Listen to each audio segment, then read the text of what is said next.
주영석 기자의 뉴스 속으로. 뉴스 속으로는 예방과 치료 의학도 최고, 리퍼도 최고, 시니어 어르신들에게 서울 메디칼 그룹이 최고, 서울 메디칼 그룹 제공입니다. 미국이 중국을 견제하는 수출 통제 기구를 출범시키는 새 통상 질서를 계획하고 있어 세계 경제가 미국 중심, 중국 중심으로 양분되는 신냉전 시대에 돌입하고 있는 모습입니다. 튀르키예 흑해 연안 천연가스 매장량이 알려진 것보다 30% 정도 더 많은 것으로 나타나 러시아발 에너지 위기를 극복하는 데 상당한 도움이 될 것으로 보여 주목됩니다. 일본 도요타 자동차가 주력 시장인 중국과 동남아시아 등에서 판매 호조에 힘입어 올해 세계 신차 판매 1위를 기록한 것으로 나타나 3년 연속 1위에 오른 것으로 조사됐습니다. 주영석 기자. 네, 안녕하십니까. 네, 우선 미국과 중국의 패권 경쟁이 이 경제 분야에서 두드러지게 나타나고 있지 않습니까? 그렇습니다. 미국이 강력히 이 수출 통제에 나서고 있는 모습입니다.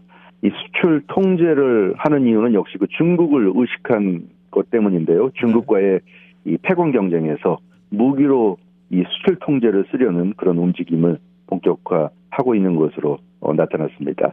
미국이 수출 통제라는 명분은 안보 위협입니다. 미국은 동맹국들과 함께 중국, 러시아 등 이 전략적 라이벌 국가들을 상대로 이 포괄적인 수출 통제에 나서고 있습니다. 탈냉전 이후에 안정적으로 유지되어 온 바세나르 체제가 그래서 붕괴 위기를 맞고 있다는 분석도 나오고 있는데요. 이 바세나르 체제라는 것은 다자간 전략물자 수출 통제 체제입니다. 그래서 이 한국과 같은 무역 비중이 크고 중국 의존도가 높은 나라들 입장에서는 고민이 커질 수밖에 없습니다. 그러니까 미국과의 관계도 중요하고 중국과의 관계도 중요한데 미국은 중국을 확실하게 견제하면서 다른 나라들에게도 미국과 손을 잡고 중국과 멀어질 것을 지금 강요하는 이런 쪽으로 지금 나가고 있기 때문에 앞으로 이 무역 수출에서 세계 각국들이 이제 미국과 중국 중에서 양자택일을 해야 하는 그런 상황으로 좀 몰리게 될 것으로 보여집니다. 다시 말하면은 중국이 세계 경제에서 자신들의 영향력을 강화하면서 힘을 과시하니까 네. 이제는 미국도 중국을 견제하는 쪽으로 움직이고 있는 거네요. 맞습니다. 네. 이 한국에서 나온 그래서 소식을 보면 참 흥미로운데 한 한국의 언론이 한국 정부 관계자를 통해서 확인한 내용인데요. 미국이 최근에 한국, 일본, 호주, 유럽연합 같은 이 우방국들과 신수출 통제 체제를 구성하기 위해 협의에 나선 것으로 이렇게 나타났습니다. 그래서 한국 정부 관계자도 최근에 미국 측과 이런 부분에 대해서 논의를 했다. 이렇게 한국의 한 언론과 인터뷰에서 언급을 했습니다. 미국은 그 중국과 패권 경쟁에서 뭐 첨단 기술, 전략 물자 등을 수출 통제 무기로 활용하려는 그런 의도를 갖고 있는 것으로 지금 해석이 되고 있는데요. 조 바이든 행정부는 최근 한국을 포함한 주요 우방국들에게 새로운 수출 통제 체제를 구성하기 위한 의사를 타진한 것으로 나타났습니다. 이와 관련해서 한국 외교부의 한 소식통은 미국이 우방국과 함께 새로운 수출 통제 방안에 대한 논의를 발전시켜 나가고 있다 이렇게 전했고요. 신수출 통제 체제가 마련될 가능성에 한국도 지금 대비하고 있는 중이다 이렇게 한국 외교부 관계자는 전했습니다.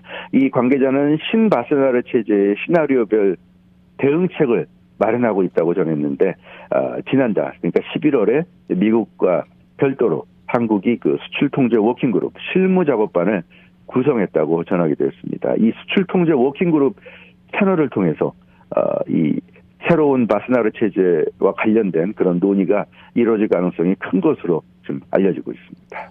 예, 그러니까 현 바세나르 체제로는 지금 미국이 만족하기 어려운 상황이기 때문에 아예 새로운 체제를 만들어서 중국에 대응한다는 거지 않습니까?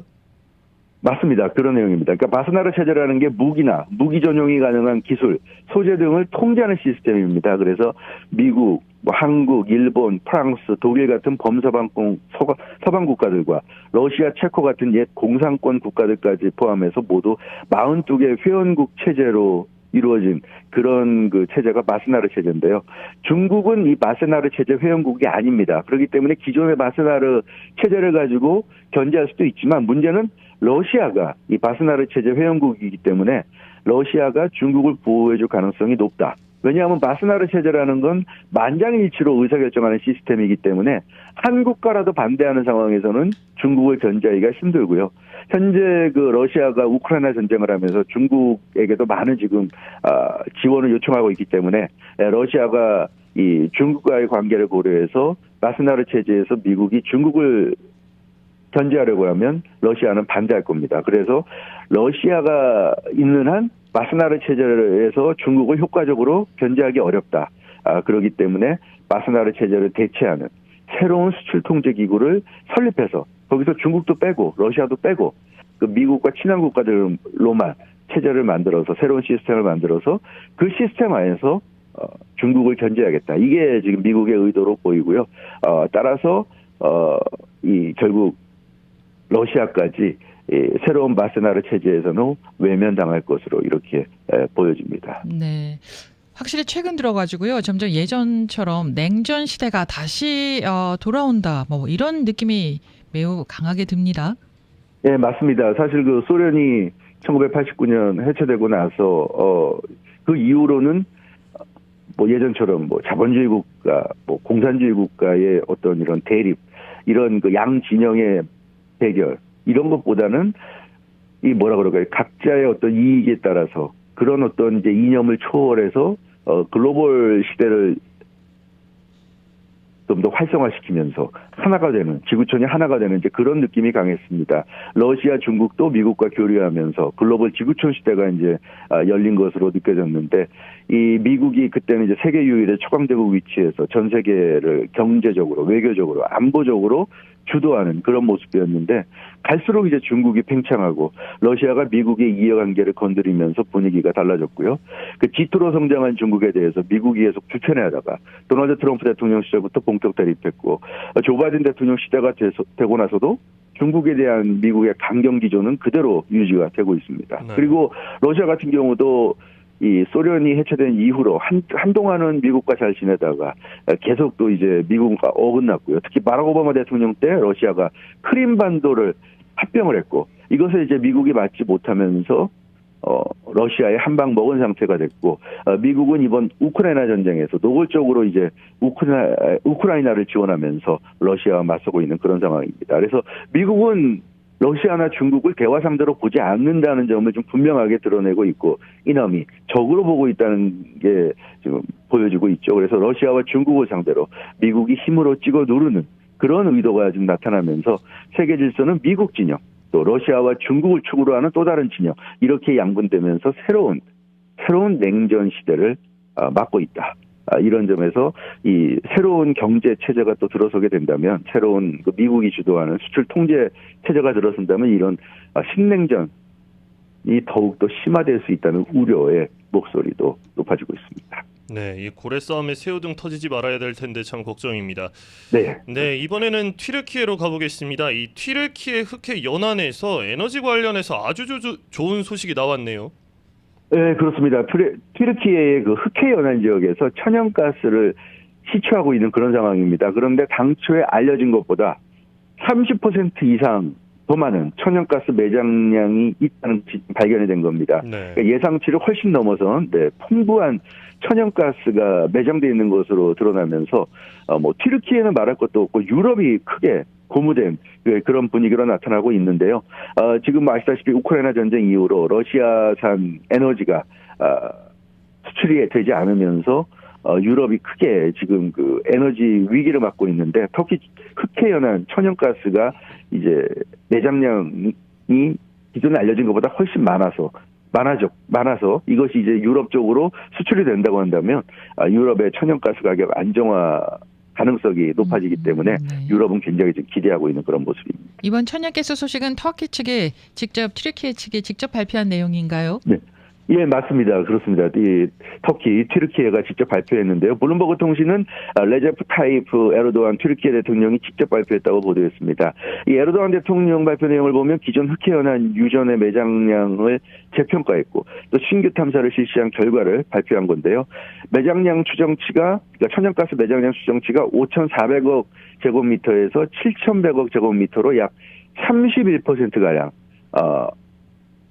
그 세제곱미터죠. 세제곱미터로 약 31%가량 늘어났다는 내용입니다. 그래서 튀르키예 흑해 연안 천연가스 매장량은 이 앙카라 인근에 있는 사카리아 유전에서 나왔는데 그 유전에서 나오는 매장량이 좀 증가한 그런 상황입니다. 그래서 이 해양 시추를 통해서 이제 확보하게 될 이 천연가스의 양이 많아지게 된다면 전 세계적으로 상당한 호재가 될 것으로 좀 기대가 높아집니다.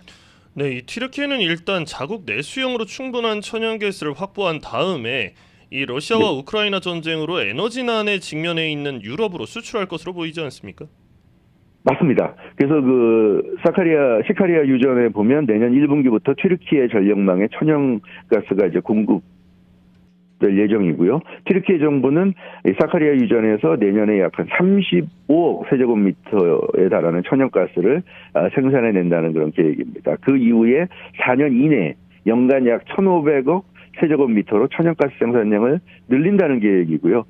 이것은 이제 유럽연합 내 천연가스 생산량의 약 4분의 1을 차지할 정도로 상당한 양이 되겠습니다. 그렇게 되면 튀르키예가 제공하는 천연가스를 가지고 유럽의 에너지난이 상당 부분 해소될 수 있다는 기대감이 높아지고 있는데 에르도안 대통령도 이번 발견은 새로운 탐사를 위한 문을 열 것이다 이렇게 강조했고요.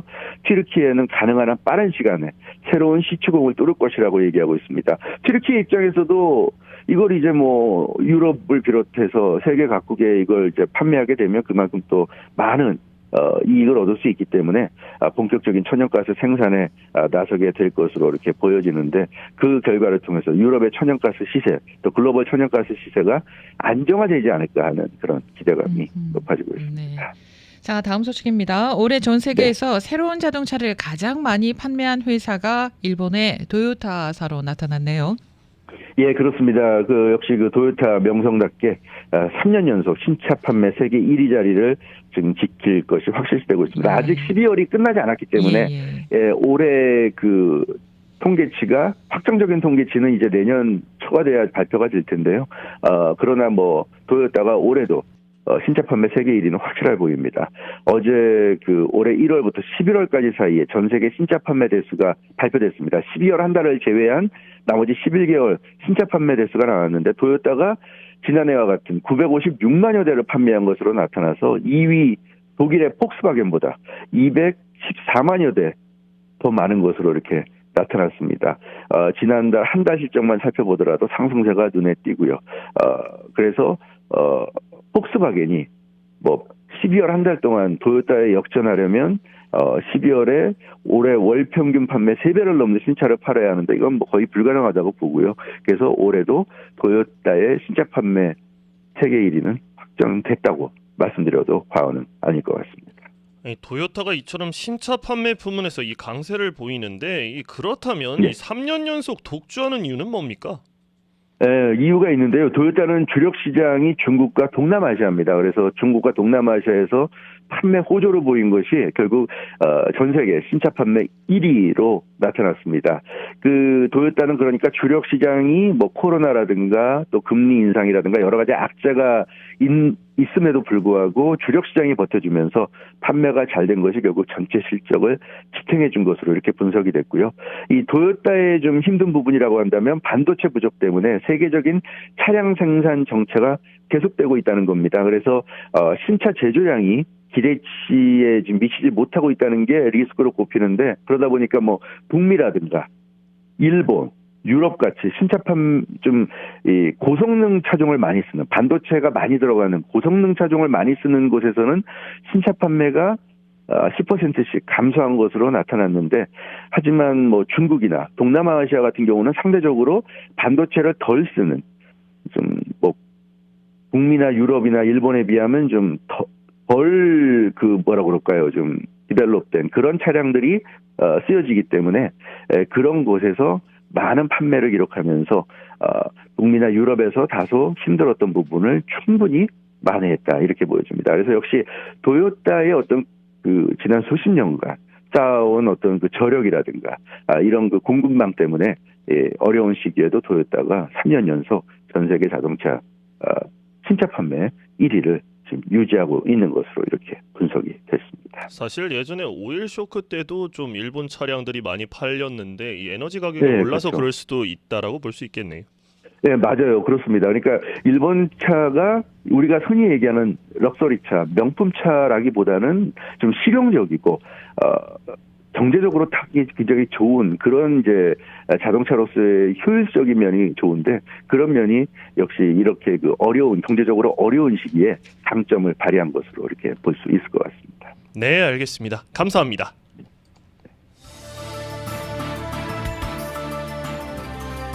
뉴스 속으로는 예방과 치료 의학도 최고, 리퍼도 최고, 서울 메디칼 그룹 제공이었습니다.